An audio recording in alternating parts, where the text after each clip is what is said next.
Hello friends, आज है हमारे साथ CA Asu Dalmia. CA Asu Dalmia one of the learned and famous faculties throughout the India. CA Asu Dalmia ने आज तक 200 से ज्यादा sessions throughout the India ले रखे हैं। सर ने बहुत सारी किताबें जीएसटी पे ले रखी है।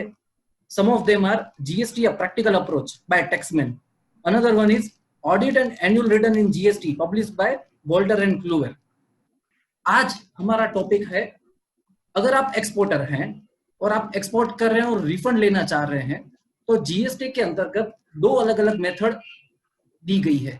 उसमें से कौन सी मेथड आपके लिए बढ़िया है, कौन सी मेथड आपके लिए बेनिफिशियल है, तो यही चीज एकदम इजी लैंग्वेज में फ्लुएंटली बिजनेसमैन को समझाएंगे आसू डालमिया। सर, सबसे पहले मैं आपसे पूछना चाहूंगा कि जीएसटी के अंदर कौन कौन सी दो मेथड है, उनके बारे में कुछ ब्रीफ दे दीजिए। Thank you Deep. बेसिकली जब हम रिफंड्स की बात करते हैं जीएसटी में एक्सपोर्ट ऑफ गुड्स या सर्विसेज की, तो उसमें हमारे जो रिफंड हैं वो रिफंड दो तरह से हो सकते हैं। जब हम एक्सपोर्ट की बात करते हैं, पहला रिफंड है कि मैं टैक्स पहले गवर्नमेंट को पे करूं, जो भी मेरा मीडियम है पे करने का, वो मैं पेमेंट जो है आईटीसी और कैश दोनों के थ्रू कर सकता हूं, और फिर जो मैंने टैक्स पे किया है उसका मैं रिफंड क्लेम कर लूं। ये बेसिकली टेक्निकली कहा जाता है पेमेंट ऑफ आईजीएसटी एंड उसका रिफंड क्लेम करना। जो दूसरा तरीका है वो दूसरा तरीका है कि हम अपनी जो आउटवर्ड सप्लाई है, जो हम एक्सपोर्ट कर रहे हैं, उसके ऊपर टैक्स ना गवर्नमेंट को पे करें और ना ही चार्ज करें, लेकिन जो मैंने आईटीसी अपने इनपुट और इनपुट सर्विसेज के ऊपर पे किया है उस एक्सपोर्ट करने के लिए, उसका मैं रिफंड क्लेम कर सकता हूं गवर्नमेंट से। बेसिकली ये कहलाता है एक्सपोर्ट अगेंस्ट एलयूटी, क्योंकि हमें एलयूटी फाइल करनी पड़ती है और उस एलयूटी के अगेंस्ट हम एक्सपोर्ट करते हैं। उस एक्सपोर्ट में हम आउटवर्ड टैक्स पे नहीं करते, लेकिन जो हमारा इनपुट और इनपुट टैक्स है उसका हम रिफंड क्लेम कर लेते हैं। ओके सर, आपने बताया कि दो मेथड है, with payment of IGST and without payment of IGST, that is under LUT. अभी तुरंत ही दूसरा क्वेश्चन हो रहा है कि ये दोनों मेथड में रिफंड फाइल किस तरह से करना है, कौन से डॉक्यूमेंट? देखिए, ओके, बेसिकली देखिए, जो मैं बेसिकली इसको हम दो कैटेगरी में बांटेंगे। टेक्निकली अगर मैं एक्सपोर्ट ऑफ गुड्स की बात करूं, क्योंकि सर्विसेज का भी एक्सपोर्ट हो सकता है और गुड्स का भी एक्सपोर्ट हो सकता है। पहले हम गुड्स के एक्सपोर्ट की बात करते हैं। गुड्स का एक्सपोर्ट अगर मैं आईजीएसटी के साथ कर रहा हूं, तो बेसिकली जो मेरा शिपिंग बिल फाइल होता है वो अपने आप में मेरी एप्लीकेशन है, प्रोवाइडेड मैं जीएसटीआर 3B और 1 फाइल कर दूं तो मेरी वो सुमोटो एप्लीकेशन है, मेरे को सेपरेट रिफंड एप्लीकेशन फाइल करने की जरूरत नहीं है। That is automated process. Refund generally अगर मैंने जीएसटीआर 1 में 3B में सही इंफॉर्मेशन फाइल करी है तो वो 15 से 20 दिन में मेरे को मिल जाता है। अब मैं बात करूं export of goods against without payment of tax against LUT, उस केस में मेरे को RFD 01 फॉर्म फाइल करना पड़ता है, जिसमें मेरे को डिफरेंट इंफॉर्मेशन, कितना एक्सपोर्ट है, कितना एक्सपोर्ट टर्नओवर है, उसकी इंफॉर्मेशन देनी पड़ती है, और एक सेपरेट एप्लीकेशन, पूरा प्रोसेस अलग से होता है। अब सर्विसेज की बात करें तो सर्विसेज में मेरा RFD 01 ही फाइल करना होता है, चाहे वो अगेंस्ट आईजीएसटी हो या मेरा आईटीसी का रिफंड हो। तो मेरा अगर मैं बात करूं तो दो मेरे पैरामीटर्स हो गए। अगर मेरा export of goods against IGST है तो मेरा shipping bill with my GSTR 3B and GSTR 1 becomes my application. अगर मेरा export of goods without payment of tax है या export of services with payment of tax है या विदाउट पेमेंट ऑफ टैक्स है, मेरे को एक सेपरेट एप्लीकेशन RFD 01 फाइल करनी पड़ेगी रिफंड को क्लेम करने की। ओके सर, यानी सर्विसेज के केस में तो सेपरेट एप्लीकेशन फाइल करनी ही है, कोई भी मेथड हो। गुड्स के केस में शिपिंग बिल है विद पेमेंट के केस में, और अलग से एप्लीकेशन फाइल करनी है विदाउट पेमेंट वाले केस में। सर, एक बार ये फाइल कर दें, उसके बाद ये प्रोसेस कौन सी अथॉरिटी करेगी दोनों रिफंड? बेसिकली जब हम शिपिंग बिल की बात करते हैं कि शिपिंग बिल हमारी एप्लीकेशन बन जाती है विद 3B एंड जीएसटीआर 1, तो उस केस में हमारा पहला इंटरफेस हमारा जीएसटीएन होता है। जीएसटीएन हमने जो जीएसटीआर 3B और 1 डाटा को फाइल किया है उसको मैप करता है और डाटा को ट्रांसमिट कर देता है आइस गेट, और फिर आइस गेट में कस्टम अथॉरिटीज उस रिफंड को प्रोसेस करती हैं और ऑटोमेटेड वे में वो रिफंड हमारे बैंक अकाउंट में आ जाता है।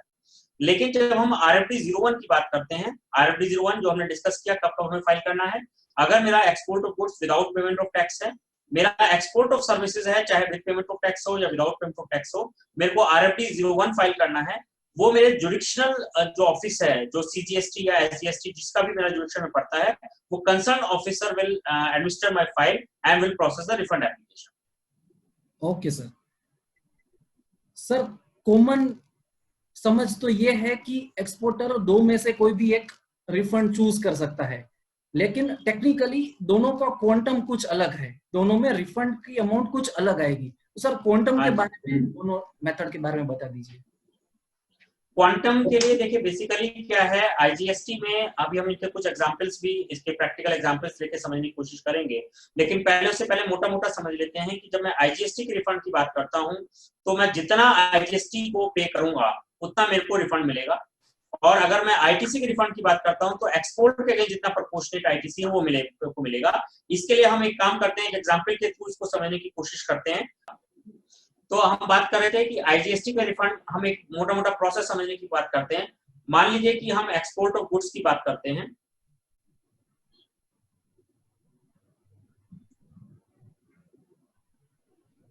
Export of goods, exports of goods में मान लीजिए कि मेरी एक्सपोर्ट के अगेंस्ट IGST की जो वैल्यू है लेट्स से 100 रुपीज है, और मेरा जो ITC है अवेलेबल मेरे पास लेट्स से 90 रुपीज है। तो मैं क्या करूंगा, कैश गवर्नमेंट को 10 रुपीज पे करूंगा, ITC के थ्रू गवर्नमेंट को मैं 90 रुपए पे करूंगा, यानी कि मेरा कैश आउटफ्लो 10 रुपीज का होगा और मैं रिफंड 100 रुपीज का क्लेम कर लूंगा। दैट मीन्स इनडायरेक्टली मैं जो कैश गवर्नमेंट को मैंने 10 रुपए पे किया वो भी मेरे को वापस मिल गए, और जो 90 रुपए मैंने अपने वेंडर्स को टैक्स पे किया था मेरे को वो भी वापस मिल गया। अब यही केस अगर ITC रिफंड का है तो प्रैक्टिकली कैसे मूव होता है, मेरा एक्सपोर्ट के अगेंस्ट मेरे को IGST कुछ नहीं पे करना, IGST विल बिकम 0। मैंने जो ITC यूज किया है 90 रुपीज का, वो मेरे का पूरा पूरा रिफंड मिल जाएगा। तो अगर मैं टेक्निकली देखूं तो व्हाट इज हैपनिंग, पुराने केस में मैं पहले 10 रुपए गवर्नमेंट को पे करता हूं, 100 रुपए मेरे को वापस मिल जाते हैं, इफेक्टिवली मेरे को 90 रुपए वापस मिले। ITC के केस में मेरे को सीधे सीधे मेरे को IGST कुछ टैक्स, आउटपुट टैक्स पे नहीं करना, मेरे को 90 रुपए ही वापस मिल जाएंगे। एक्सपोर्ट ऑफ सर्विसेज के बारे में अगर हम बात करें तो अगर मेरा एग्जम्प्टेड टर्नओवर भी है, मेरा टैक्सेबल टर्नओवर भी है, यानी कि डोमेस्टिक टर्नओवर है, एक्सपोर्ट टर्नओवर भी है, तो ये ITC जो है मेरा प्रोपोर्शनेट कैलकुलेट हो जाता है एक पर्टिकुलर फॉर्मूले में। मेरा कि प्रोपोर्शनेट एक्सपोर्ट के अगेंस्ट कितना ITC है वो मैं कैलकुलेट करूंगा और वो मेरे को रिफंड मिल जाएगा। बेसिकली टेक्निकली यहाँ पर गवर्नमेंट, आप जो एक्सपोर्ट ऑफ गुड्स या सर्विसेज करते हो उसके अगेंस्ट जो आपने टैक्स पे किया है उसका रिफंड आपको अलाउ करती है। ओके सर, एक और सिचुएशन ऐड कर रहा हूं। मान लीजिए यहाँ पे समहाउ आपका ITC 90 रुपए की जगह है 120 रुपया, तो दोनों मेथड में किस तरह से वर्कआउट होगा?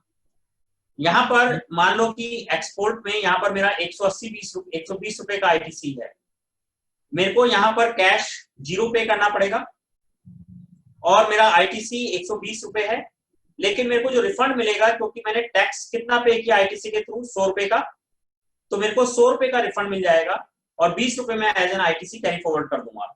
लेकिन मैं जब ITC मेथड में जाऊंगा तो मेरा 120 रुपए यूटिलाइज हुआ है और मैं मान के चलता हूँ कि पूरा पूरा मेरा एलिजिबल ITC है, पूरा का पूरा एक्सपोर्ट के अगेंस्ट है, तो मेरे को यहाँ पर रिफंड 120 रुपए का मिलेगा।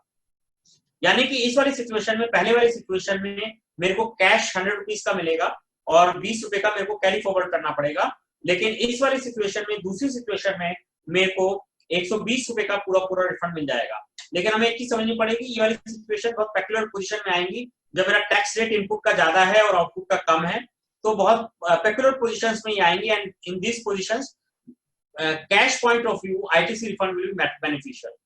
ओके सर, ये तो हो गई क्वांटम की बात। अभी दोनों मेथड में कुछ कुछ रिस्ट्रिक्शन है सर, तो रिस्ट्रिक्शन के बारे में थोड़ा बता दीजिए। देखिए, सबसे पहला इंपॉर्टेंट रिस्ट्रिक्शन है जो हम ITC का रिफंड क्लेम करते हैं, इसके अंदर मैं कैपिटल गुड्स के इनपुट टैक्स क्रेडिट को क्लेम नहीं कर सकता। That is the first and foremost restriction. तो अगर मेरे पास कैपिटल गुड्स का इनपुट टैक्स क्रेडिट है और मैं एक्सपोर्ट ऑफ गुड्स या सर्विसेज कर रहा हूं, तो कैपिटल गुड्स के केस में मैं बेटर है मैं IGST के साथ रिफंड क्लेम करूं, अगर मेरे को कैपिटल गुड्स के भी ITC को यूटिलाइज करना है और उसका कैश रिफंड लेना है। That is the first restriction. दूसरा रिस्ट्रिक्शन है मेरे रूल 89 4A और 4B टेक्निकली, अगर मेरा डीम्ड एक्सपोर्ट है, मर्चेंट एक्सपोर्ट है, या फिर मेरा ड्यूटी, तो उस केस में मैं अपना जो है आईजीएसटी का रिफंड नहीं ले सकता, मैं आईटीसी के रिफंड में ही जाऊंगा। तो बेसिकली अगर मेरा डीम्ड एक्सपोर्ट क्या होता है, मैंने एडवांस ऑथराइजेशन के अगेंस्ट किया है, या मेरा मर्चेंट एक्सपोर्ट है जहां पर मैं 0.1% पे सप्लाई लेके आगे फर्दर एक्सपोर्ट करता हूँ, उन केसेस में मैं रिफंड आईटीसी का ही क्लेम कर सकता हूँ, मैं आईजीएसटी के रिफंड में जा ही नहीं सकता। सर उसके अलावा मान लो कि ऐसी प्रोडक्ट है जिसमें एक्सपोर्ट ड्यूटी लग रही है, उसमें मेरे को रिफंड नहीं मिलेगा बेसिकली। हाँ, उसमें आईटीसी वाला रिफंड नहीं मिलेगा, लेकिन विद पेमेंट मेरा वाला कर सकते हैं। नहीं, एक्सपोर्ट ड्यूटी का पेमेंट है तो हाँ, मेरे को आईटीसी का रिफंड नहीं मिलेगा बेसिकली। ओके, सो कुल मिला के इस तरह से बोल सकते हैं कि अगर आपका good subject to export duty है तो आपको कंपलसरी विद पेमेंट में ही जाना होगा। अगर आपको कैपिटल गुड्स का भी यूटिलाइजेशन करना है तो भी विद पेमेंट में ही जाना होगा। और Yes. अगर आप विद पेमेंट में जा रहे हो तो वहां पे जो रिस्ट्रिक्शन है वो है, आपको पैसे वाली परचेज नहीं कर सकते। और 7778 2017 कस्टम नोटिफिकेशन, एडवांस ऑथराइजेशन वगैरह, उनका बेनिफिट आप नहीं ले सकते अगर आप आईजीएसटी में जा रहे हैं। यानी दोनों मेथड में कुछ कुछ रिस्ट्रिक्शन है, तो वो जानना बहुत जरूरी है। सर ये तो बात हो गई रिस्ट्रिक्शन की बात। इसके बाद सर एक और क्वेश्चन आ रहा है, मैंने दोनों मेथड के तहत रिफंड फाइल किया है तो मेरे कौन से बैंक अकाउंट में रिफंड आएगा? देखो बेसिकली जो ये क्वेश्चन तुम्हारा जो पहला क्वेश्चन था उससे रिलेटेड है कि रिफंड कौन ग्रांट कर रहा है। yes. बेसिकली जब हम आईटीसी का रिफंड ले रहे हैं तो मेरा इंटरफेस मेरी जो जीएसटी अथॉरिटीज हैं, आइदर सीजीएसटी और एसजीएसटी से होता है। तो वहां पर मैंने जो रजिस्ट्रेशन में बैंक अकाउंट दिया है वो मेरा उस पर रिफंड आएगा, जो मेरा रजिस्ट्रेशन सर्टिफिकेट में है और जो मैंने एप्लीकेशन फाइल करते समय ऑप्ट किया है बैंक अकाउंट। लेकिन जो मेरा आईजीएसटी का रिफंड है वो कस्टम्स के थ्रू आता है, ईडीआई के थ्रू आता है, जो हमारा आइस गेट है उसके मैकेनिज्म के थ्रू आता है। तो वहां पर मेरा जो ईडीआई में मेरा बैंक अकाउंट रजिस्टर्ड होता है कस्टम्स के पर्पज से, उस बैंक अकाउंट में मेरा रिफंड वापस आता है। ओके, सो इन शॉर्ट ऐसा भी कह सकते हैं कि मान लीजिए कोई एक्सपोर्टर 4 अलग अलग पोर्ट से एक्सपोर्ट कर रहा है और विद पेमेंट ऑप्ट कर रहा है, तो हर एक पोर्ट में उनका जो अकाउंट नंबर रजिस्टर्ड होगा उस बैंक अकाउंट में रिफंड आएगा। यस, पोर्ट वाइज को रिफंड आ रहे हैं बेसिकली हमारे जो कस्टम पोर्ट से रिफंड। हाँ एग्जैक्टली सर। सर उसके बाद एक टाइम लिमिट का इशू है, क्वेश्चन है कि कितने टाइम के अंदर रिफंड फाइल कर सकते हैं और फाइल हो जाने के बाद कितने टाइम में रिफंड क्रेडिट होएगा अकाउंट में? देखो हमने जो बात करी शुरू में, जो एक्सपोर्ट ऑफ गुड्स की अगर हम बात करें तो एक्सपोर्ट ऑफ गुड्स में तो जैसे ही मैं एक्सपोर्ट कर रहा हूँ, मेरा शिपिंग बिल फाइल हो रहा है और मैं 3B और 1 फाइल कर देता हूँ, दैट बिकम्स सुमो to my application. That means वो साइमल्टेनियसली मेरे रिफंड एप्लीकेशन फाइल हो रही है। इशू आता है जहां पर मेरे को RFD 01 फाइल करना है। RFD 01 के लिए बेसिकली 2 साल की टाइम लिमिट है। 2 साल की टाइम लिमिट मेरे एक्सपोर्ट्स के रिलेटेड है कि कब मैंने एक्सपोर्ट किया है। अगर मैं गुड्स की बात करूं तो टेक्निकली जब वो इंडिया के बाहर जाते हैं शिपिंग शिप्स के थ्रू या फ्लाइट के थ्रू, तो that is a time when I have to apply with in 2 years from that date. That is the first point. लेकिन मैं जब सर्विसेज की बात करता हूं तो सर्विसेज में मेरा क्योंकि रियलाइजेशन से लिंक है ये, तो बेसिकली जब मेरा रियलाइजेशन आता है, फॉरेन रियलाइजेशन आता है, वहां से मेरे को 2 साल काउंट करने होते हैं टेक्निकली कि मैं 2 साल के अंदर उसके रिफंड अप्लाई कर दूं। क्योंकि आईटीसी के रिफंड में जब हम अगर जाते हैं एक्सपोर्ट ऑफ सर्विसेज के केस में, तो एक्सपोर्ट टर्नओवर की डेफिनेशन में वो लिंक है service completed subject to realisation, यानी कि जितना पैसा मेरा फॉरेन करेंसी में रियलाइजेशन आ जाता है और जो सर्विसेज कंप्लीट हो गई वही मैं रिफंड क्लेम कर सकता हूँ। तो दैट मींस मेरे 2 साल भी मैं कब से काउंट करूंगा सर्विसेज के केस में, जब मेरी सर्विसेज कंप्लीट हो गई और पैसा आ गया, दोनों चीजें हो गई, तब मैं उस पे 2 साल काउंट करता हूँ सर्विसेज के केस में। इसमें एक चीज हमें ध्यान रखनी पड़ेगी कि जब हम रिफंड एप्लीकेशन फाइल करते हैं RFD 01 में, तो अगर ऑफिसर को कुछ लगता है कि डॉक्यूमेंट अपलोड नहीं किया है या एप्लीकेशन मेरी कोई प्रॉब्लम है, तो वो डेफिशिएंसी मेमो इशू करता है इन RFD 03। एक क्वेश्चन ये राइज होता है कि मैंने ओरिजिनल एप्लीकेशन तो टाइम से फाइल कर दी, मेरा 2 साल खत्म होने के 10 दिन पहले मैंने ओरिजिनल एप्लीकेशन फाइल कर दी, लेकिन डिपार्टमेंट ने मेरे को 15 दिन बाद RFD 03 दिया, यानी कि 2 साल एक्सपायर हो गए थे या 2 साल एक्सपायर नहीं हुए थे भी, लेकिन मैंने जो नई application, fresh application because of the deficiency memo submit करी, वो 2 साल के बाद करी, तो क्या होगा? तो उसके लिए एक रिसेंट सर्कुलर आया है जिसमें कि डिपार्टमेंट ने क्लैरिफाई किया है, तो लीगली वो स्टैंड करेगा कि नहीं करेगा that is a different aspect, but practically department अगर आपने अपनी डेफिशिएंसी मेमो के बाद नई एप्लीकेशन भी विद इन 2 इयर्स फाइल नहीं करी है तो वो रिजेक्ट करेगा। तो यहाँ पर पॉइंट क्या निकल के आ रहा है कि मैं जो एप्लीकेशन फाइल करूं उसके लिए सफिशिएंट टाइम रखूं, ताकि अगर मेरे को दोबारा एप्लीकेशन फाइल करना पड़े तो वो भी 2 साल के अंदर हो। नो क्वेश्चन अराइज होता है कि क्या सफिशिएंट टाइम पीरियड है। अगर हम इसके प्रोसेस को समझना चाहें तो सबसे पहले हम RFD 01 फाइल करते हैं।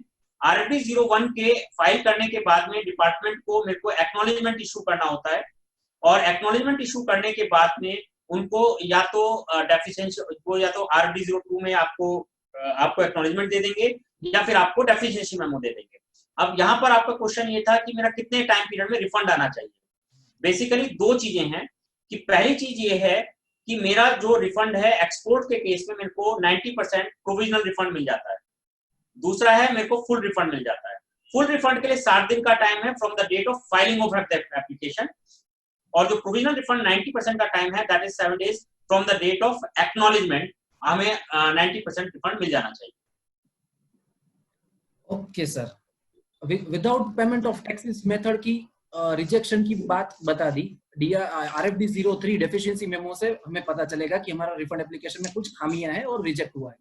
सर ऐसी विद पेमेंट वाला रिफंड भी कुछ डेफिशिएंसी के कारण मेरा होल्ड हो सकता है क्या, उसके लिए? और बिल्कुल, देखो यस, आपका बहुत वैलिड क्वेश्चन है। सबसे पहले तो हमें समझना पड़ेगा बेसिक डिफरेंस क्या है कि जब हम विद IGST रिफंड क्लेम कर रहे हैं of the export of goods, उसमें मेरे को कुछ सेपरेट एप्लीकेशन फाइल नहीं करनी।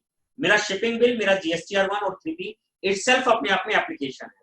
दैट मींस अगर कोई डेफिशिएंसी रह भी गई तो मेरे को एप्लीकेशन द्वारा फाइल नहीं करनी, like my ITC refund. Number 1 वो हमें ध्यान रखना पड़ेगा।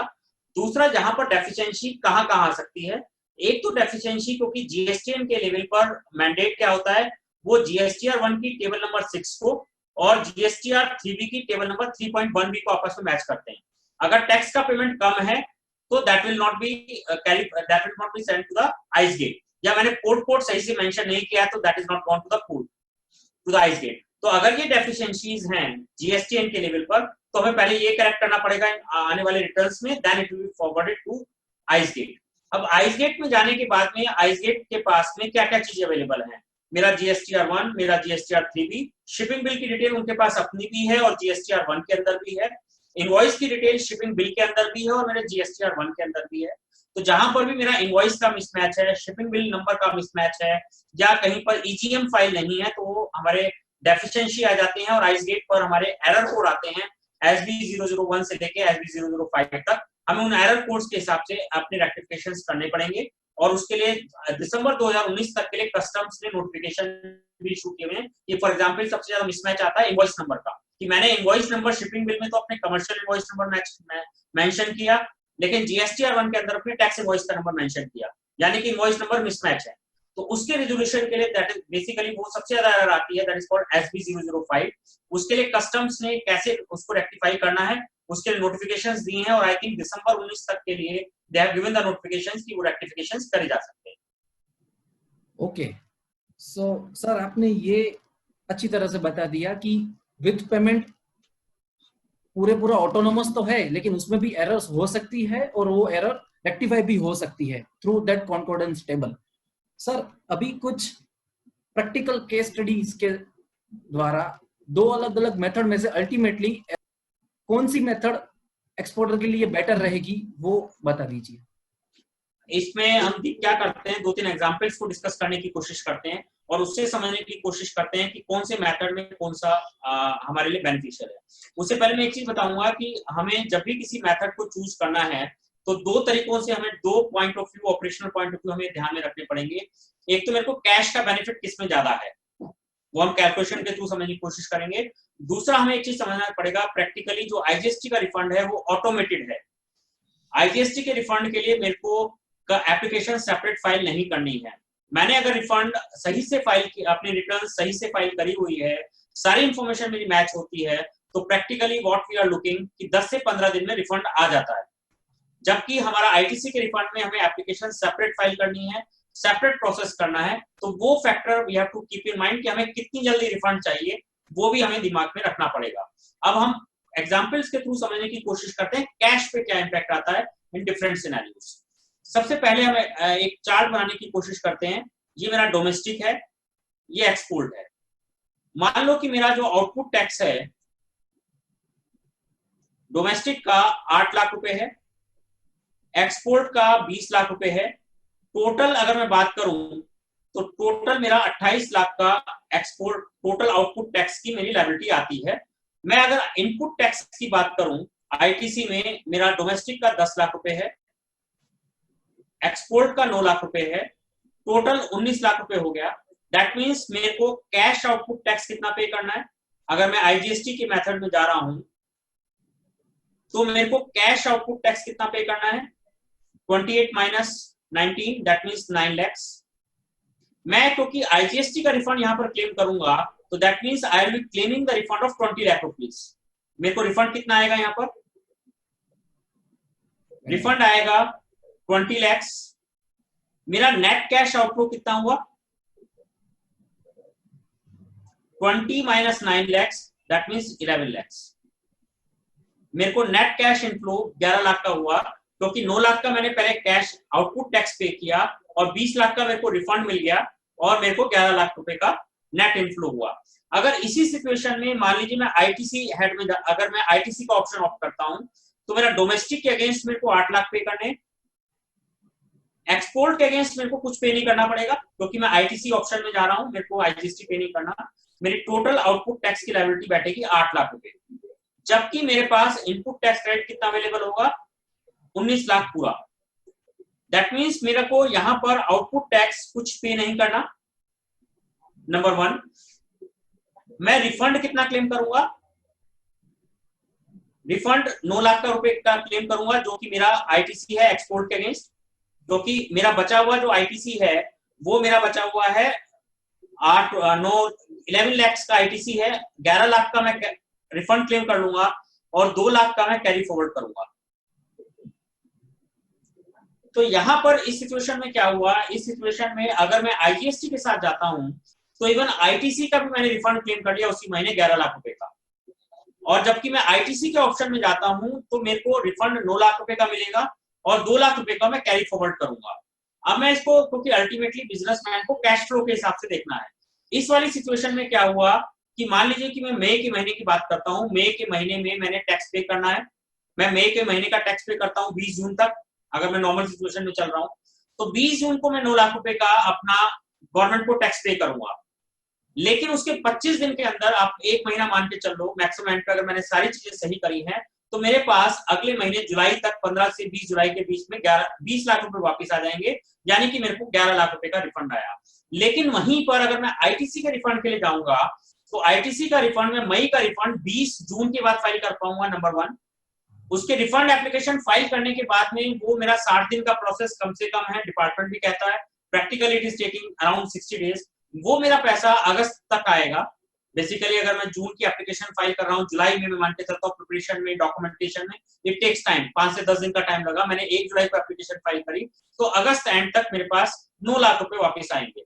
तो अगर मैं कैश फ्लो के हिसाब से देखूं तो इस वाली पोजीशन में मैं आईजीएसटी को पे करता हूं इनिशियली, लेकिन मेरे को क्योंकि नेट रिफंड जल्दी मिल जाता है, इट इज बेटर कि मैं आईजीएसटी के रिफंड में जाऊं। That is the first example we can see. अगर दीप you want we can discuss on this example और विल मूव फर्दर। तो ये एग्जांपल में जैसे कि आपने बताया कि अल्टीमेटली बिजनेसमैन को कैश फ्लो के बारे में देखना है। अगर वो आईजीएसटी वाली मेथड में जा रहा है तो पहले कहीं से वर्किंग कैपिटल 9 लाख का अरेंज करना पड़ेगा, that will be blocked for at least 1 month. फिर अल्टीमेटली रिफंड तो ज्यादा ही मिल रहा है 11 लाख का। अगर वो आईटीसी वाले ऑप्शन में जा रहा है तो एज सच 9 लाख जो पहले पे करने को आते थे वो तो नहीं आएंगे, लेकिन रिफंड भी 2 लाख कम आएगा, 2 लाख आईटीसी कैरी फॉरवर्ड। तो ये अल्टीमेटली हो गया conclusion. I am taking the other example also that way. Second example पर आते हैं। मान लो कि मेरा डोमेस्टिक, एक्सपोर्ट एंड टोटल इस हिसाब से बात करके चलते हैं, और पहला ऑप्शन मैं आईजीएसटी के साथ ही लेके चलता हूं। मेरा output tax 5 lakh plus 5 lakh total 10 lakh रुपए का। मेरा आईटीसी डोमेस्टिक का भी 4.5, लेट्स से 4.5, टोटल 9 लाख रुपए। अगर मैं आईजीएसटी के साथ जा रहा हूं तो मेरा आउटपुट टैक्स कितना हो गया? 1 लाख रुपीस। रिफंड मेरे को कितना मिलेगा? 5 लाख रुपए का। दैट मीन्स नेट इनफ्लो मेरा हो गया 4 लाख रुपीस का। अब इसी एग्जाम्पल को आईटीसी के साथ देख लेते हैं। आईटीसी के साथ जाऊंगा तो मेरा आउटपुट टैक्स हो जाएगा 5 + 0 = 5, जबकि मेरे पास आईटीसी अवेलेबल होगा 4.5 + 4.5, that means 9 lakh. That means मेरे पास कितना क्रेडिट बचा? 4 लाख का। मेरे को टैक्स कुछ नहीं पे करना, मेरे को रिफंड कितना मिलेगा? 4 लाख, क्योंकि 4.5 आई एम एलिजिबल। लेकिन मैं जब रिफंड एप्लीकेशन फाइल करता हूं तो जितना मेरे पास क्रेडिट लेजर में अवेलेबल है सिर्फ उसी एक्सटेंट तक मेरे को रिफंड मिलता है। तो इस पोजीशन में देखें तो मेरा I am cash neutral from that point of view. पुराने पॉइंट को मैं बढ़ाऊं, यहाँ पर मेरे को पहले 1 लाख रुपए अरेंज करना पड़ेगा, तब मेरे पास 20 दिन बाद 4 लाख रुपए वापस आएंगे। तो इट ऑल डिपेंड्स कि मेरे पास कितना कैश उस समय अवेलेबल है। क्या मैं 1 लाख रुपए ब्लॉक कर सकता हूँ तो 20 दिन बाद मेरे पास 4 लाख आ जाएंगे। मैं ब्लॉक नहीं कर सकता हूं तो मैं 60 दिन वेट करूंगा, मेरे पास 4 लाख रुपए आ जाएंगे। अब मैं तीसरा एग्जांपल लेता हूं, उसके बाद में वी कैन डिस्कस फर्दर कि कौन सी पोजीशन में कौन सा बेटर और फर्दर हो सकता है। पहला मैं आईजीएसटी के साथ ही लेता हूं, let's say domestic plus export and total. मेरा आउटपुट टैक्स जो है 2.5 लाख रुपए प्लस 2.5 लाख रुपए, टोटल 5 लाख रुपए हुआ। आईटीसी जो है 4.5 लाख रुपए, 4.5 लाख रुपए, टोटल 9 लाख रुपए हुआ। तो मेरा जो आईटीसी बचा 4 लाख हुआ। दैट मींस मेरे को कैश कुछ आउटफ्लो नहीं करना, मेरे को रिफंड कितना मिलेगा? 2.5 लाख का रिफंड मिल जाएगा कैश, ये वाला मेरे को रिफंड मिल जाएगा। और मैं आईटीसी कैरी फॉरवर्ड कितना कर दूंगा? 4 लाख रुपए का, क्योंकि जो मेरा आईटीसी है वो मैं 4 लाख रुपए कैरी फॉरवर्ड कर दूंगा। इसमें अगर हम आईटीसी के अंदर ऑप्शन के अंदर जाते हैं तो मेरा आउटपुट टैक्स कितना हुआ? 2.5 लाख डोमेस्टिक वाला प्लस एक्सपोर्ट का 0, दैट मींस टोटल 2.5 लाख का मेरा पेमेंट करना, मेरे को आउटपुट टैक्स की लायबिलिटी बैठेगी। आईटीसी मेरे पास कितना अवेलेबल होगा? 4.5 + 4.5, 9 लाख रुपए का आईटीसी अवेलेबल होगा। दैट मींस 6.5 मेरे पास आईटीसी है, उसमें से मेरे को रिफंड कितना मिलेगा? 4.5, और 2 लाख रुपए का मैं कैश जो आईटीसी है वो कैरी फॉरवर्ड कर लूंगा। तो इस वाली सिचुएशन में देखें तो मैं आईटीसी का रिफंड ले रहा हूं तो मेरे को कैश रिफंड ज्यादा मिल रहा है इंस्टेड जब मैं आईजीएसटी का एक्सपोर्ट करता हूं। तो technically what the point we are discussing कि हम एक कोई कॉमन प्रिंसिपल नहीं बना सकते कि कब मैं आईजीएसटी का रिफंड लूं, कब मैं आईटीसी का रिफंड लूं। ये 2 फैक्टर्स पर डिपेंड करेगा। नंबर 1, कैलकुलेशंस पर मेरा बेनिफिट किसमें है, हो सकता है इक्विलिब्रियम पोजीशन बने। नंबर 2, अगर मेरे को आईजीएसटी का आज के डेट में पेमेंट करना पड़ता है तो क्या मेरे पास कैश अवेलेबल है? अगर कैश अवेलेबल है तो ऑब्वियसली मेरे को टोटल कैश जो रिफंड मिलेगा वो जल्दी मिल जाएगा। लेकिन मेरे पास कैश ही अवेलेबल नहीं है आज के डेट में आउटफ्लो करने के लिए, जैसे हमने पहले और दूसरे एग्जांपल में देखा, तो मैं आईटीसी का रिफंड लूंगा तो भी मेरे को 6-7 दिन के अंदर रिफंड को आ जाएगा। तीसरी सिचुएशन में हमने देखा कि आईटीसी के रिफंड में मेरा रिफंड ज्यादा बैठ रहा है इंस्टेड की जब हम आईजीएसटी के रिफंड में जाएं। चौथी चीज what we have to keep in mind, specially for the capital goods, जो कि हमने शुरू में डिस्कस किया, अगर मेरे पास कैपिटल गुड्स का आईटीसी अवेलेबल है तो मेरे को जब मैं आईटीसी का रिफंड लूंगा 89 के अंदर, रूल 89 के अंदर, तो कैपिटल गुड्स का रिफंड नहीं मिलता है। तो मेरे को वो चीज ध्यान नहीं पड़ेगी, उस केस में मैं आईजीएसटी के रिफंड के लिए जाऊं अगर मेरे को कैपिटल गुड्स के भी रिफंड को यूटिलाइज करना है तो। या जी ओके सर, तो आपने ये कंक्लूडिंग रिमार्क में तो बता दिया कि as such straightforward answer नहीं है, बुक्स ऑफ अकाउंट्स और डेटा के बेसिस पे एक जजमेंट लेना होगा। और इस सेशन में आपने जो सारे पैरामीटर्स बताए वो सारे पैरामीटर्स अप्लाई करके पर्टिकुलर एक्सपोर्टर के लिए जो बेस्ट मेथड है वो बेस्ट मेथड चूज करनी होगी। Thank you sir for providing your valuable time and I am very much sure exporter ये वीडियो देख के जरूर ये वीडियो उनको लिए बेनिफिशियल होगा और वो अपनी प्रॉपर मेथड चूज कर पाएंगे 2 एक्सपोर्टर मेथड में से। फ्रेंड्स, आशु डालमिया सर यूट्यूब चैनल चला रहे हैं gst.india.biz के नाम से, चैनल को जरूर से सब्सक्राइब कीजिएगा और शेयर कीजिएगा। Thank you friends.